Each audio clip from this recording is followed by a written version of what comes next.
I dedicate this episode, the historic legacy of Babasaheb Dr. B.R. Ambedkar on his 133rd birth anniversary, to my late elder brother Shri C.L. Chamba, who introduced me to the mission of Babasaheb Dr. Ambedkar and his lifelong struggle for the creation of a casteless society and an egalitarian social order. It is also a matter of great pride and immense pleasure to share with you all that our two weeklies, Ambedkar Times English and Desh Doaba Punjabi, have regularly been published for the last 16 and 13 years. When we launched Ambedkar Times, Shri C.L. Chamba appreciated it deeply, and it was he who named our Punjabi weekly, Desh Doaba. The Ambedkar Times Forum will remain grateful to him forever. His blessings and support. Prem Kumar Chumbar, Editor-in-Chief, Ambedkar Times and Desh Doaba.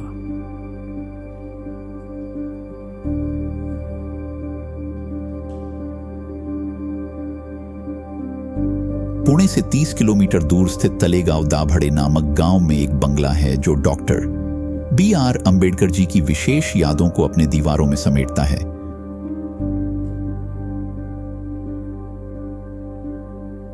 यह बंगला, जो कभी पूरी तरह से जर्जर हालत में था, अब एक समृद्ध लड़ाई का प्रमाण है, जिसे लोगों ने इसकी यादों को बचाने और संरक्षित करने के लिए लड़ी।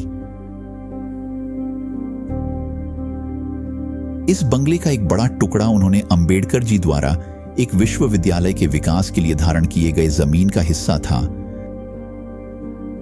बाबा साहब ने इसी बंगले में अपनी जिंदगी के कुछ अनमोल साल यहां गुजारे थे और कहा जाता है कि संविधान के कुछ हिस्से उन्होंने यहीं लिखे थे। इसके अंदरूनी हिस्से में बाबा साहब की कई यादगार तस्वीरें मौजूद हैं, जहां इतिहास के कई कीमती पल दिखाई देते हैं।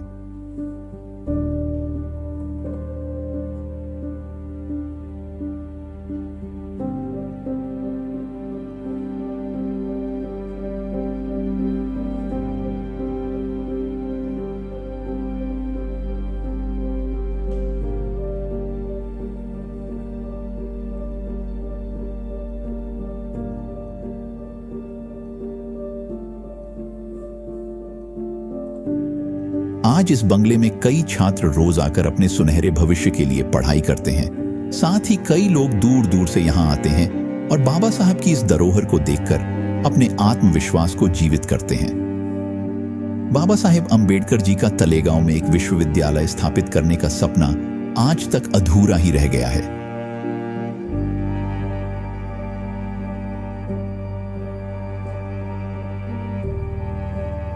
नालंदा और तक्षशिला के विश्वविद्यालयों से प्रेरित होकर अंबेडकर ने तलेगांव और वडगांव में 87 एकड़ जमीन और एक बंगला खरीदा था।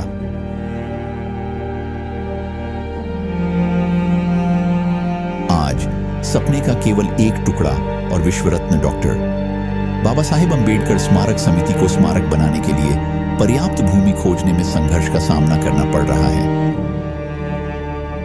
फर्ग्यूसन कॉलेज के उपाध्यापक और राजनीति विज्ञान विभाग के प्रमुख प्रोफेसर प्रकाश पवार ने पुणे मिरर को बताया, डॉक्टर अंबेडकर ने नालंदा और तक्षशिला की तरह तलेगांव में एक विश्वविद्यालय स्थापित करने की इच्छा रखी थी।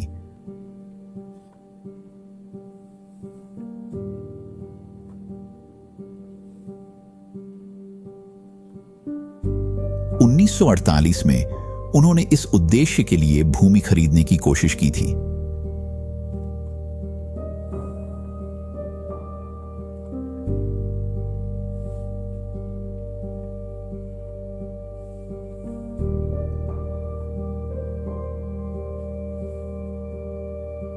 जब डॉक्टर अंबेडकर जी केंद्र में कानून मंत्री थे तो 6 जनवरी 1939 को पुणे कलेक्टर को लिखे गए एक पत्र को खोजा गया है।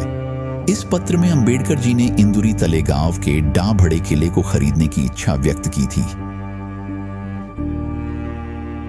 हालांकि अंबेडकर जी अन्य मामलों में व्यस्त हो गए और समय नहीं मिला। इस बंगले में इतिहास के कई सुनहरे पन्नों को महसूस किया जाता है।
ये बंगला सिर्फ एक इमारत नहीं है, बल्कि इसमें बाबा साहब के वो सारे सपने और मंसूबे शामिल हैं जो उन्होंने गरीब बच्चों की शिक्षा और सुनहरे भविष्य को सोचा था।